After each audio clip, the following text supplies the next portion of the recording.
Hi everyone and welcome to my channel. Today is April 1st and it is currently 10:43 p.m. Eastern Time. So this is my first video and this channel will obviously be on stocks. The purpose of this channel is to provide me and you with the discipline necessary to make calculated entries and exits. And it's all based off of technical analysis.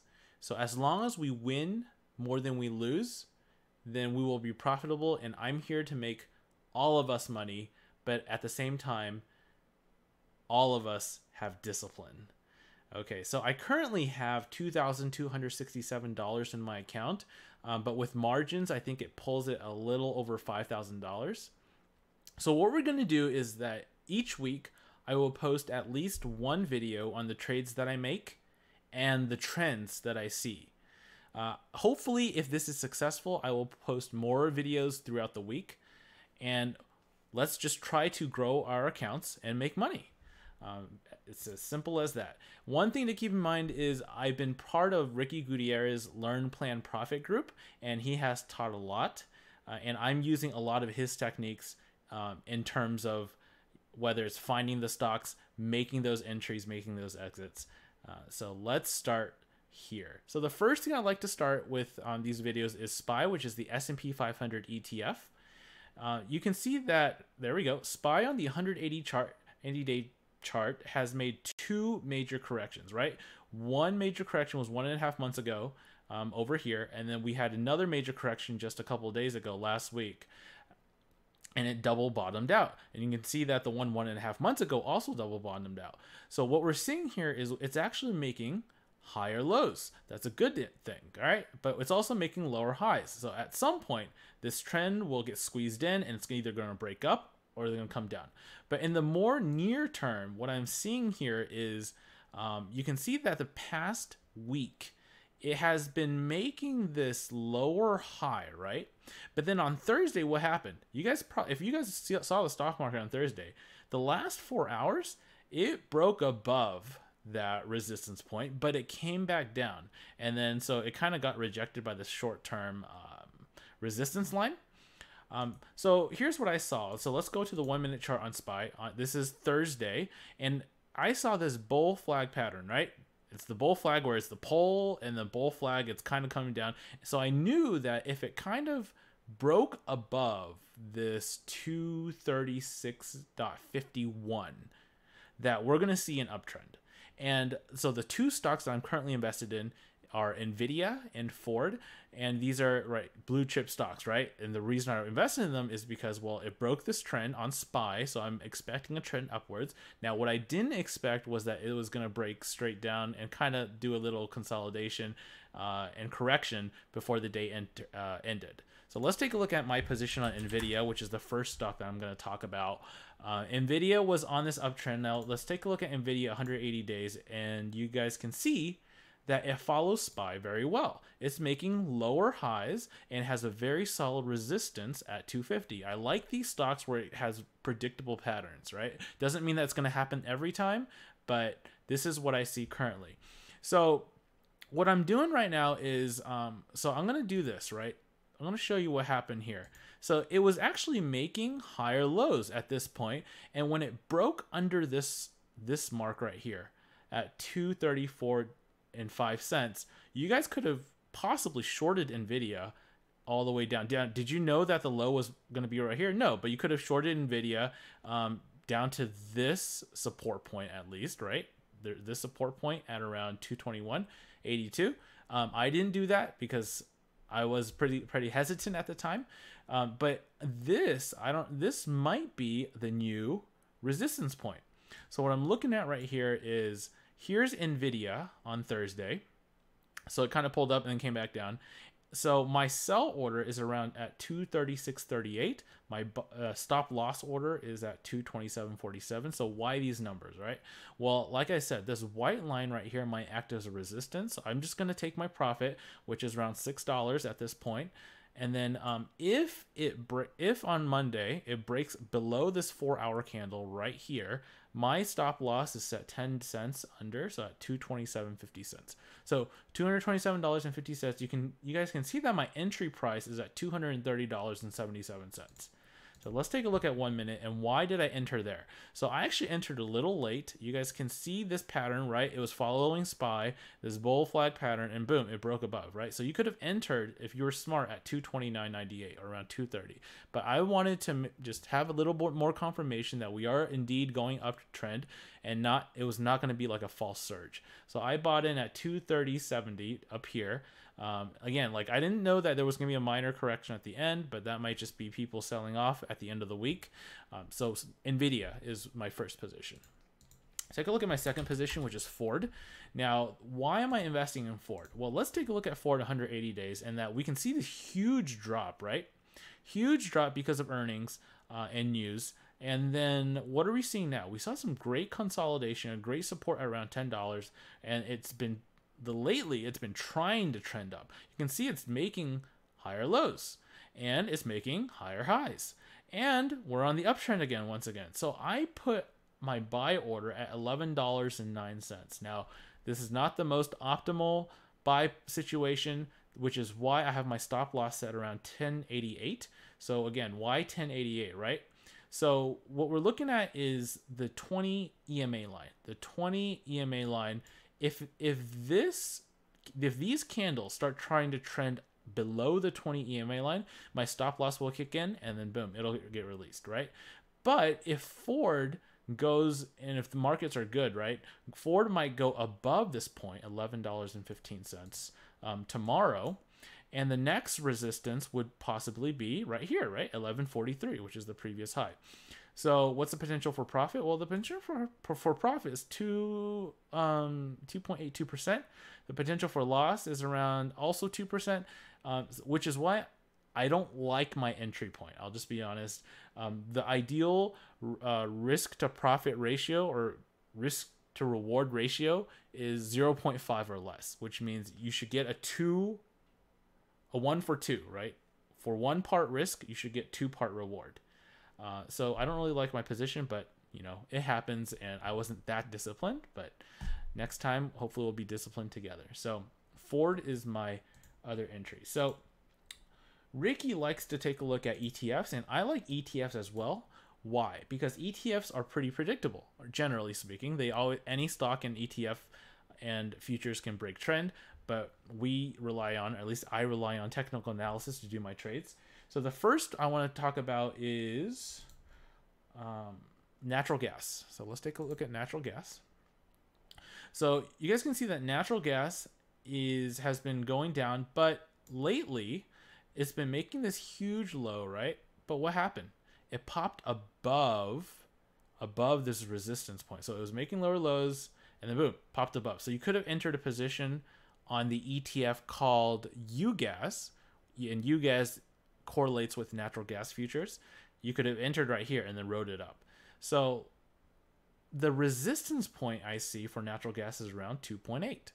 It's pretty obvious, right? Because this is the previous resistance. So if it hits 2.8, it might come back down. So let's take a look at UGAZ. So because it's trending up, you would probably want, if you're investing in natural gas, you probably be into UGAZ. So take a look at this, right? This is UGAZ. One thing to keep in mind is UGAZ is a decaying ETF, meaning that it's constantly, if you look at the 1-year trend, it's constantly making lower lows. So you just got to be careful, because even though that on the 180-day chart, you can see that this is a very good support point, right?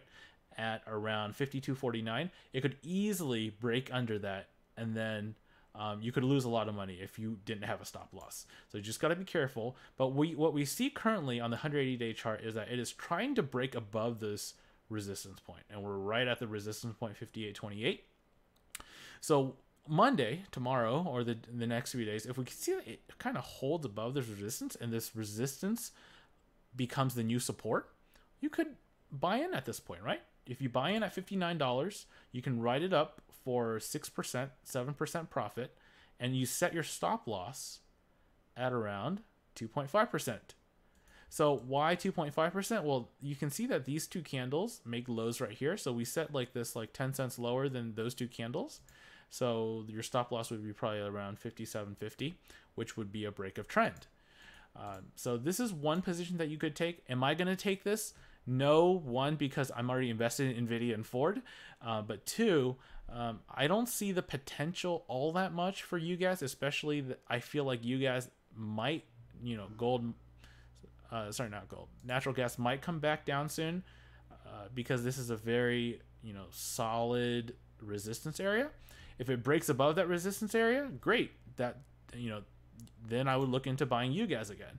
But right now, I'm not going to take a position on natural gas, even though UGAZ looks okay. So the next thing I want to talk about is crude oil futures. So crude oil futures correlates with the ticker GUSH, G-U-S-H. And what are we looking at here? Well, you guys can see that there's a solid resistance at 66.35, and it's met this once, twice, or 3 times, 4 times, 5 times. So what do you think is going to happen right here? It's probably going to go up and retest 66.38, around that area. What do you think is going to happen? Well, if you go off of trends, it's going to get rejected, right? So short term, the crude oil futures are going to go up. Long term, we don't know what's going to happen, right? So let's take a look at GUSH. And GUSH on Thursday went up 8.3%, 8.27%. That is a lot, right? And you guys can see that here's GUSH 180 days. And it has a very solid resistance at around 24.34. And we are so close to that resistance. So you can ask yourself, am I going to take a position on this ETF? Well, no, right? Because the potential for gain is what, 2%, but the potential for loss could be like 7% or 8%. That's not a trade I would take. So what am I going to do? I'm going to watch this ETF. So I have an alert set on Thinkorswim platform. If it breaks above $25, why $25? Well, because this was the previous high, right? Around $25. If it can break above $25 and hold above $25, that might be a great buying point. But if it can't break above and it starts trending down, am I going to buy the inverse ETF, which is DRIP? Here's DRIP. Am I going to buy this ETF? Absolutely not. Why? Well, because you guys can see this is a downtrend, right? Downtrend ETF. I'm not going to buy this unless I see a confirmed uptrend. So I'm not going to buy into DRIP. I'm not going to buy into GUSH, and I'm only going to get into GUSH if it can hold above 25. So that's the other one I'm looking at. And finally, I'm looking at gold futures. So here is gold /GC on the 180 days. So here's what gold is showing. A very solid support at 113.10. And then we're making lower highs. You can see that we're making lower highs. And the current resistance area that I'm seeing is around 1360.4. So on Thursday, we see a little surge up. Honestly, I'm not too certain what gold will do. Short term, it looks like gold is going to pull up to this resistance area at 1342. So let's take a look at JNUG. So we know that short term is going up. So JNUG has making, oh, this is a very nice trend. I didn't even realize this. Is making higher lows. Look at that. Look how beautiful that is. And it's making higher highs. So let me actually remove this trend line because this trend line didn't really mean that much. So it's making higher lows. And you can see that JNUG, this might be a pretty good buying point. Why? Well, look at this. We know that we just said that gold is going to go up short term, right? So if we buy in around here, the potential for profit is like 9%. What's your potential for loss? If you set a stop loss like down here, that would be a break of trend. 3% loss, 4% loss. That's more than a 0.5 to 1. 0.5 to 1, right? So just got a message on Cacao, but there you go. So this is a trade that I would take actually. If you can see that on Monday, if it starts going down to, if it ever goes down, I'm not sure if it's going to do that, but if it goes down to the support and bounces off, this might be a good time to buy. So my position's on NVIDIA and Ford at this moment, but this is a pretty good one to buy. So there you go. Now, a couple of others that I'm currently watching. So the ticker Square. Okay, Square is a mobile payment company, I believe. And you can see that Square has done very well. You can see that this was the previous resistance at 49.59. And once it broke above 49.59 right here, and it never dropped under, right? It dropped under here, but it broke above again and never went back. This was a really good buy for Square because you could have rode this up.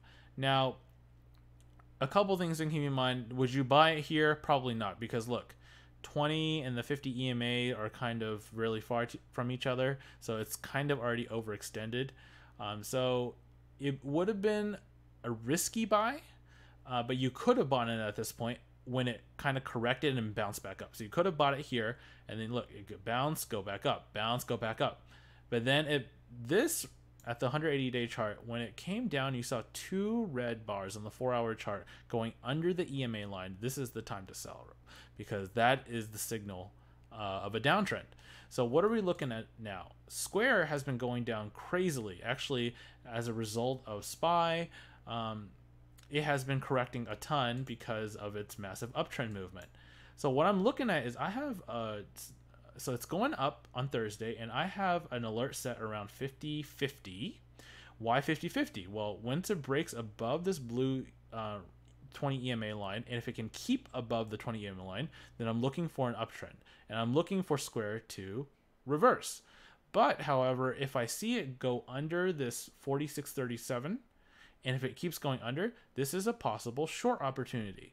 So why am I going to short Square when it's such a billion dollar company? Well, if you guys take a look right here, when it broke the trend, look at this huge sell-off right here. Whenever it breaks the support, boom, huge sell-off. And this is like, I don't even know what this is. This is like a 7-8% drop. So this is a possible short opportunity, but at the same time, to even keep above, this is a possible buy opportunity. I'm going to keep that one in my watch list, Square. The next one I'm looking at is WYNN. So there's WYNN right here on the 180-day chart, and we can see that there was a pretty big correction down here due to news. So it went from $203 all the way down to like $160, and this was a great support point right here. You guys can see that it's great support, and boom, there's a huge rise in inflow of cash into this stock. And then it came back down, and we're consolidating again. Why do I like this stock? Well, we can see consolidation here. It's making higher lows, and we can see consolidation over here. The one thing that's a little concerning is that it's making lower highs, right? So, but that's okay, because what do you think is going to happen once it hits 174.43? Well, look, boom, hits support, up. Hit support again, up. Hit support again, up. So once it hits support again, it's probably going to go up. So if I can see it hit around $174, which is where my alert's set, and it starts trending up, you can buy in at this price and ride it, 4%, and then set your stop loss right here at 1.25%. How great of a trade is that? That's 1 to 4, right? 1 to 4, which is 0.25. That's a very good risk to reward ratio. So, and if it goes up, that's great, right? You just ride it all the way up. So this is something I would definitely invest in if it ever comes back down to 174. Now, another thing to keep in mind is if it starts going up and it breaks above this resistance right here. So I can draw a line right here, and this is probably the next resistance. If it can break above this white line, then you can buy it in at 193 and then ride it to around $200. So that's just my 2 cents, but I really like the stock because of its pretty predictable movement. All right, last thing I'm going to show you guys is JCP.